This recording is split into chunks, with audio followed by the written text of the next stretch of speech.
They broke into his garage and tried to open his safe. No warrant, no notice, just the arrogance of a neighborhood board gone rogue.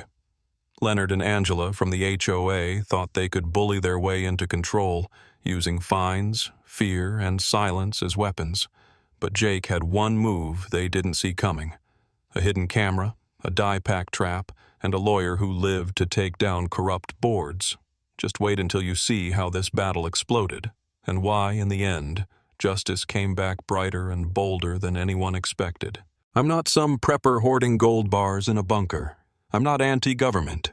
I don't sleep with one eye open clutching a shotgun. I'm a librarian. I shelve books. I write grant proposals. My weekends are mostly spent reading biographies or cleaning the rain gutters. But when you get broken into twice in the same year, something changes. Something inside you rewires. Not in a paranoid way, but in a realistic way. The first time, they took my laptop and my late mother's ring. The second time, they rifled through drawers like they knew exactly what they were looking for. After that, I realized locks and a Ring doorbell weren't enough. I needed somewhere to put what mattered most, so I hired a professional to install a floor safe in my garage, bolted directly into the concrete slab, hidden behind a false panel and stacked paint cans. Inside, I kept my passport, the deed to my house, a signed first edition from my grandfather, and a modest amount of cash from a small inheritance I hadn't gotten around to depositing. Nothing dramatic, just things that meant something. What I didn't expect, not in a million years, was that the people I'd need to protect myself from would be the HOA. We're talking about the Silver Pines Neighborhood Council. Sounds lovely, right? It isn't. It's a petty dictatorship dressed up in suburban charm. You can't sneeze without filing a form. Your holiday lights can't go up before December 5th. Your trash cans must be brought in within 90 minutes of pickup. And your house paint? God help you if it's not the approved taupe. Yes, taupe. There's a literal shade spectrum guide in the bylaws. It all started when I installed a motion-activated camera above my garage door. After the break-ins, it felt necessary, not just for security, but for peace of mind. Within a week, I received a cease and desist letter from the HOA. They claimed the camera violated architectural harmony. I laughed at first. Architectural harmony? For a camera smaller than a tennis ball? I ignored it. That was my first mistake. A week later, I got hit with a violation notice. My backyard fence, which had been standing for 7 years, was not compliant with the current aesthetic standard. Translation, it wasn't taupe enough. I started to feel watched, not metaphorically, literally. I'd catch Leonard Price, the HOA vice president, slowing down in front of my house during his walks. Angela Malloy, the treasurer, stood on the sidewalk with a clipboard one morning while I loaded groceries. They never said anything, just stood there, watching, smiling like they already owned the place. Then, one Thursday afternoon, my camera pinged me with an alert while I was at work. Motion detected, garage. I opened the feed. What I saw made my stomach drop. Leonard, Angela, and a third man, a locksmith. All three were standing at my garage door, gloves on, whispering like they were about to rob a bank. They weren't city officials, they weren't law enforcement. No warrant, no letter, no notice of inspection. Just them, attempting to force open my home. I called the non-emergency police line and raced back from work. But they were gone by the time I got home. Nothing looked disturbed from the outside. But I knew better. I checked the hidden panel behind the shelves. They'd found the safe, tried to get into it. And that's when they triggered the die pack. A security feature, really. A non-lethal defense that releases a bright red chemical marker if someone tampers with the safe. It's used by banks, armored cars, and now, apparently, pissed-off librarians. The pack went off the moment they tampered with the panel. The die? Industrial strength, waterproof, stained skin for days. I saw it on my footage. They were covered. It looked like something out of a horror film. Leonard's face was streaked like he'd been in a paintball war. Angela's hands were dripping red, her blouse ruined. The locksmith practically ran off screen cursing. They didn't know about the camera above the garage, the one they tried to make me take down. So I had everything, every second, in 1080p. You'd think that would be the end of it. You'd think they'd be humiliated, embarrassed, apologetic. But no. The next morning, I got a certified letter.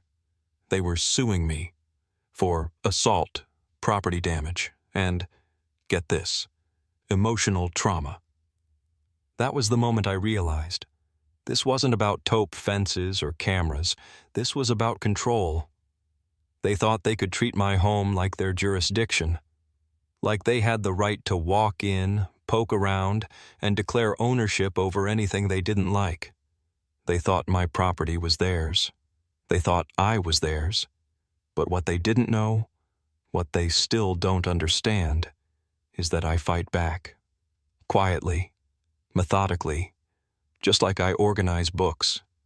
And now they were marked, literally. And I was just getting started.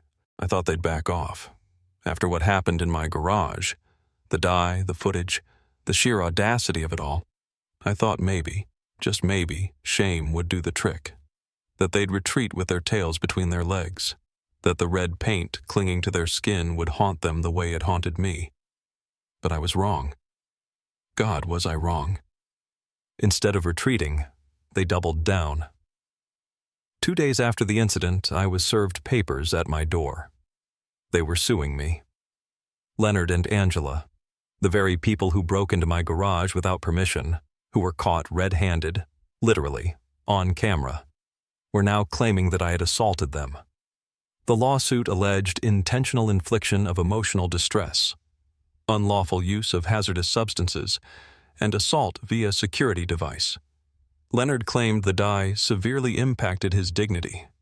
Angela said she suffered from recurring nightmares and minor dermatitis. But what hit me hardest wasn't the absurdity of the claim. It was the HOA's official statement. Their attorney, a smug man named Kent Weller, told the local press, "Mr. Daly constructed a dangerous booby trap with clear intent to harm board members engaged in their duties. His behavior is hostile, erratic, and unbecoming of a member of the Silver Pines community." They painted me like I was some kind of domestic terrorist, all for protecting my own property. And that was just the beginning.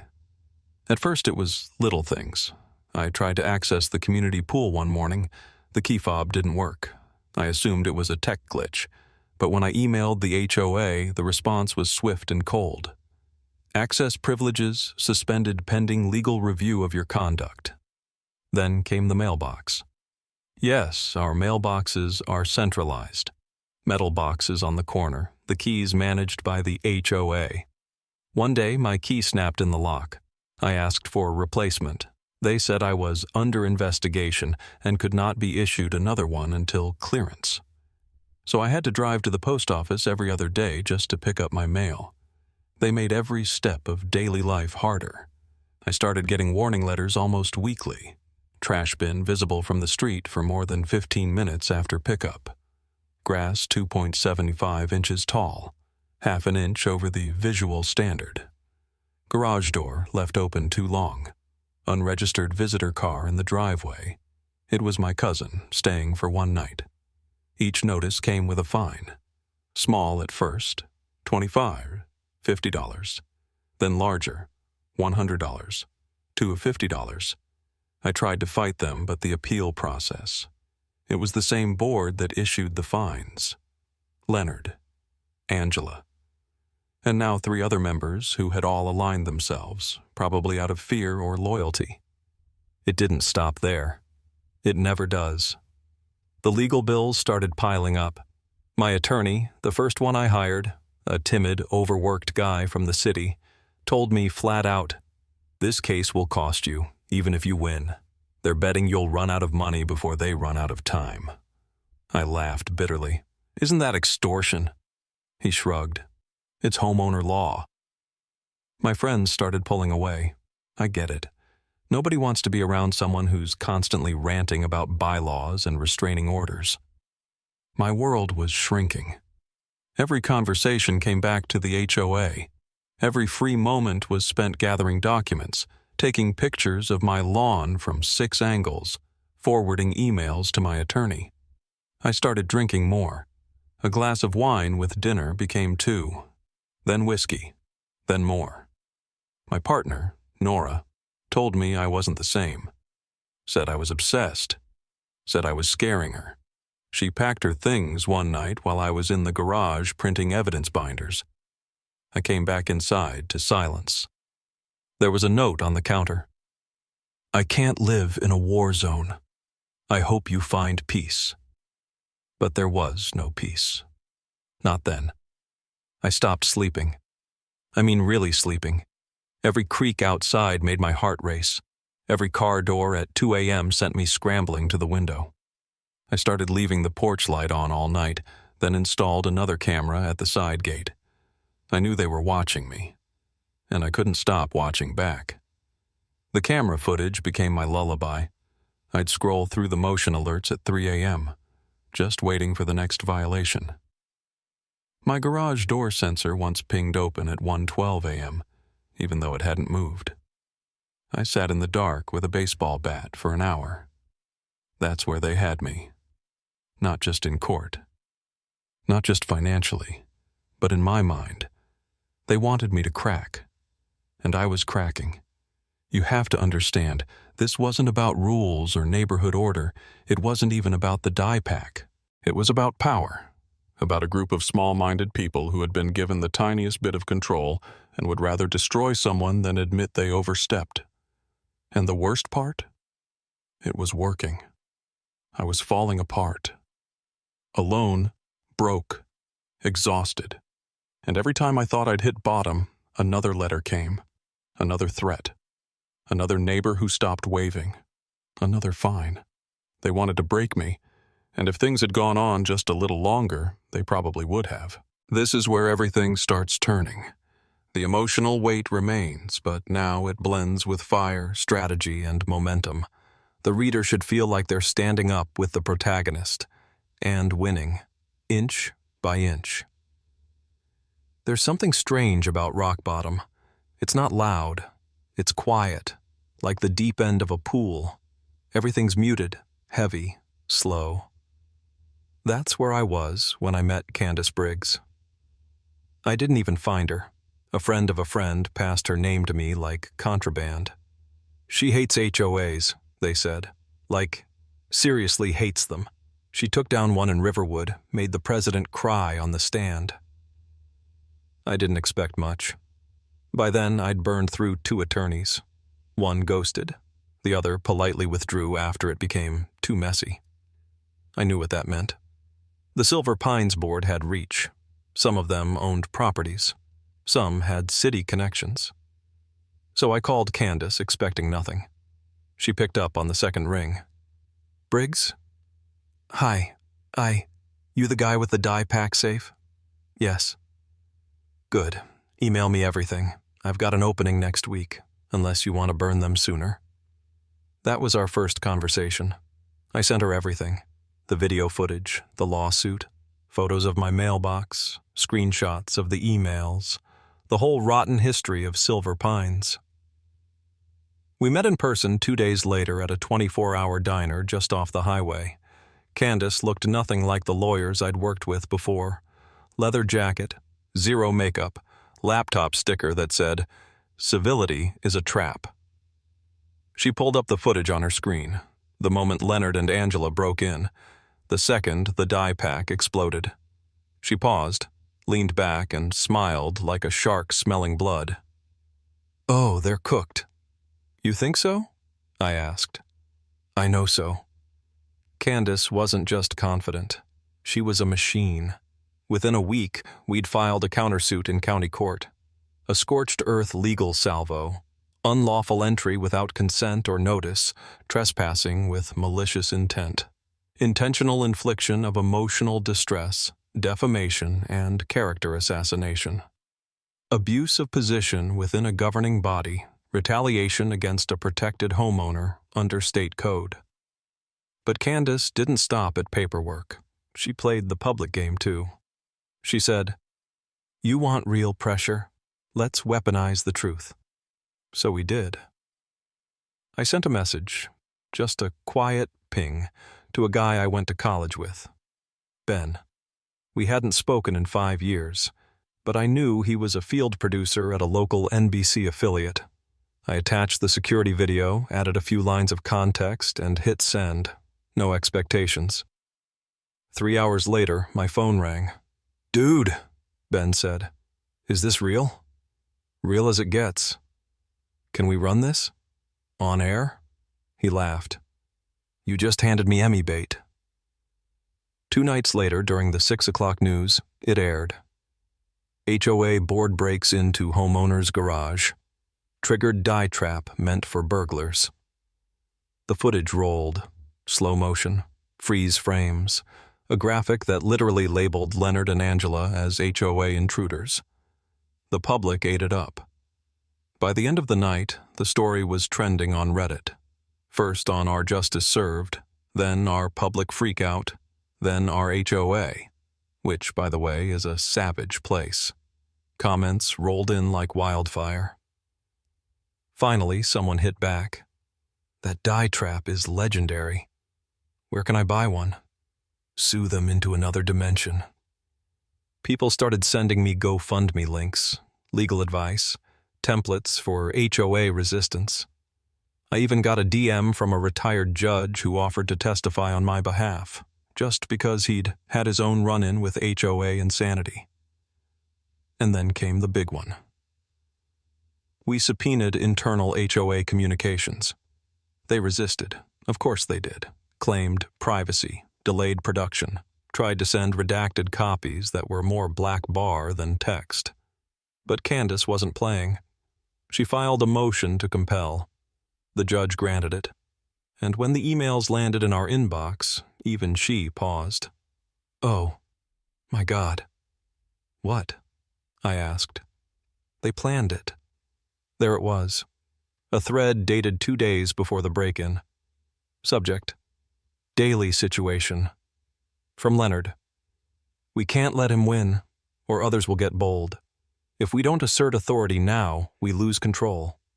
From Angela: "He's flaunting our rules. The safe is just the tip. If we don't act now, the whole board looks weak."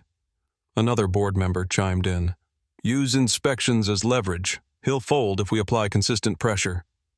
Proof, plain and cold. They weren't worried about the neighborhood. They weren't enforcing policy. They were trying to crush me. Candace sent the thread directly to the opposing counsel with the subject line: "This is where your case ends." They folded. Fast. Lawsuit dropped. Settlement: $95,000. Court-ordered agreement: no HOA board member may contact or approach me again. But that wasn't the victory. This was. Leonard resigned the same day. Angela followed 2 days later. The remaining board, desperate to save face, opened emergency bylaws revision hearings. Within a month, new policies passed. Home inspections require 14 days written notice. Security cameras are explicitly legal. Safe installations are declared personal property, exempt from HOA review. Fines over $100 must be approved by 2/3 vote of the board. You could feel the mood shift in the neighborhood, like smoke clearing after a fire. People started walking by my house again. One neighbor, Jules, who'd avoided me for months, left a bottle of wine on my porch with a sticky note. "Thank you for standing up. For all of us." I didn't gloat, not out loud. But I'd be lying if I said I didn't sit on my porch, drink that wine, and feel something. Something warm. Something real. Something like freedom. For the first time in nearly a year, I felt like the world had weight again. But the right kind. Like it sat on my shoulders instead of pressing down on my chest. I slept. I dreamed. I woke up without fear, and in the quiet moments I started to realize this wasn't just about me anymore. It never had been. This final chapter shifts from personal vindication to universal message. The tone is intimate but outward-facing, steady and heartfelt. It's not a victory lap. It's a torch passed forward. The reader should feel both closure and motivation. I still have the safe. It's in the same spot, bolted to the concrete in my garage, tucked behind the same dusty paint cans and stacked shelves. Nothing about it has changed on the outside, but I have. And now, when I open that door and hear the soft click of steel unlocking, I feel something I didn't before. It doesn't just hold documents and emergency cash. It holds my power, not the kind you can spend or deposit, not the kind that shows up on spreadsheets. I mean real power, the kind that comes from knowing you didn't back down, that you stood your ground when they tried to break you, that you refused to be silenced, and that somehow your story helped someone else find their voice too. After the lawsuit ended and the settlement cleared, I took a week off work, just to breathe. I turned off my phone, slept in, listened to records, walked barefoot through my yard without worrying about grass length. I thought maybe, just maybe, that would be the end of it. Back to normal, back to peace. But the emails started coming. The segment from the news was still circulating. Reddit threads were still active. YouTube channels picked it up. The footage had gone global. It was being used in law school lectures. Podcasts did episodes on it. One British journalist called me the accidental suburban folk hero. And then the personal stories started rolling in. A woman in Arizona whose HOA fined her $150 per day because her adult son used a wheelchair ramp that wasn't aesthetically compatible. A father in Florida who got a violation for putting up a security floodlight after a break-in, and whose HOA responded by fining him for light pollution. A single mother in Utah whose board accused her of creating a nuisance because her toddler drew chalk animals on the sidewalk. Emails, letters, DMs, hundreds, then thousands. People who were afraid, trapped, silenced. People who thought no one would believe them. Until they saw my story. That was when I realized this wasn't over. Not really. Because I hadn't just survived a war. I'd become proof that you could survive one. I started replying. Not all of them. I couldn't. But as many as I could handle. I wrote late at night, sipping tea, telling strangers across the country, "You're not crazy, you're not alone, and yes, this is abuse." It snowballed. A nonprofit called Residents United invited me to speak at their annual summit. I almost didn't go. Public speaking wasn't exactly my thing. I'm still a librarian at heart. But I showed up. I told my story. I played the video, the footage of Leonard and Angela. The room gasped, then laughed, then applauded like they'd just watched a courtroom drama. Afterward, a man came up to me with tears in his eyes. He said, "You helped me remember I have rights.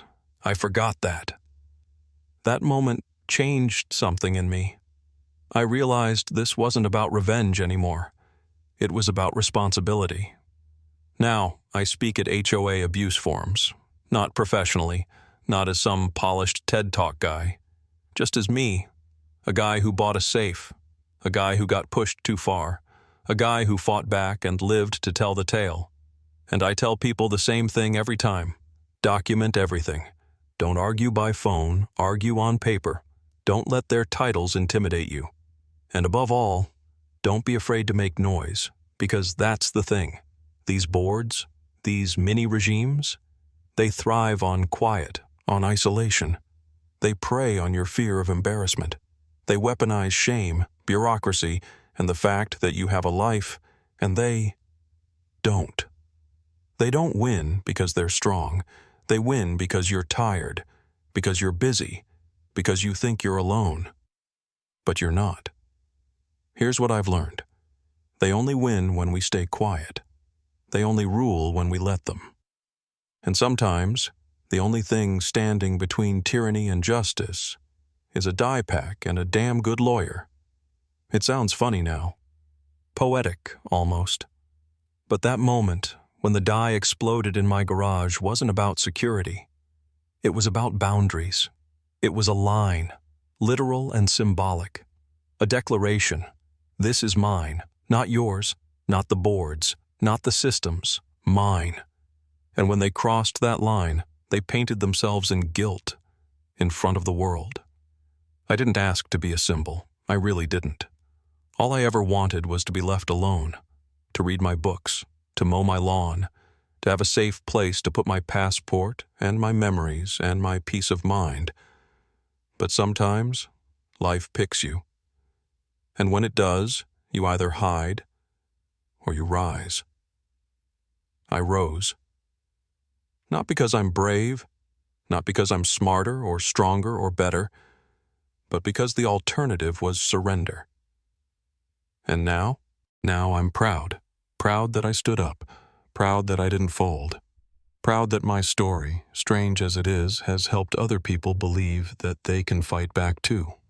So if you're reading this and you're where I was, scared, cornered, exhausted, let me say this plainly.